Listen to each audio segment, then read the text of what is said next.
こんにちは。神奈川県政未病ナビゲーターの菊池美音子と根上貴子です。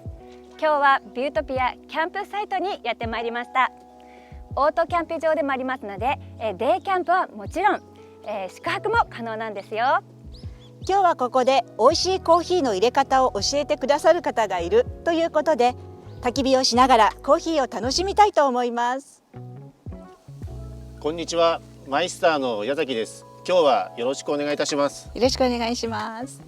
コーヒーっていい香りがして癒されますよね。そうですね。コーヒーの香りを嗅ぐととてもリラックスする感じに陥ります。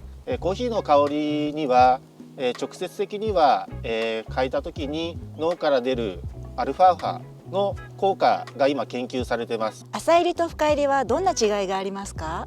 はい、焙煎をしていく過程でコーヒーが徐々に褐色色に変わっていく中で、豆がどんどん深く入り上がっていきますと、ローストの香りがそこにつきます。コーヒーそのもの自体からも煙がすごく出てきまして、香りがすごく強くなります。そうすると浅入りのコーヒー豆よりも深入りのコーヒー豆の方がよりローストを含めた香りが強くなりまして、一層香ばしい香りになります。引き方のコツってあるんですか？はい、ペーパードリップで抽出する際は中引きから中細引きで引くとちょうどいいと思います。コーヒーの粉が全体を湿らすようにお湯を少し注いでみてください。はい。こんな感じですか？はい、大丈夫です。はい。はい。で、ここから少し蒸らします。だいたい30秒ぐらい、蒸らすと、コーヒーの粉に十分お湯が染み渡って抽出がしやすくなります。少し待ちます。はい、では抽出をしたいと思います。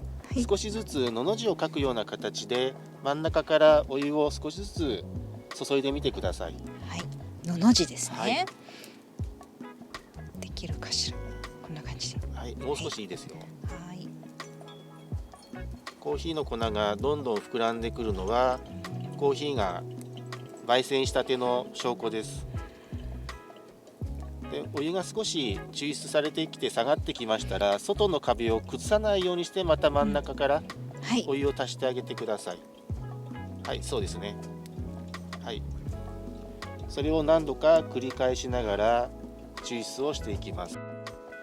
コーヒーの中に含まれているカフェインにも覚醒効果があると言われています。特に集中したい時にコーヒーを飲むとより集中力が高まる、そういう形の話がよく耳にします。例えば瞑想なんかをするときにコーヒーを飲んで行うとより効果があるんではないかと思います。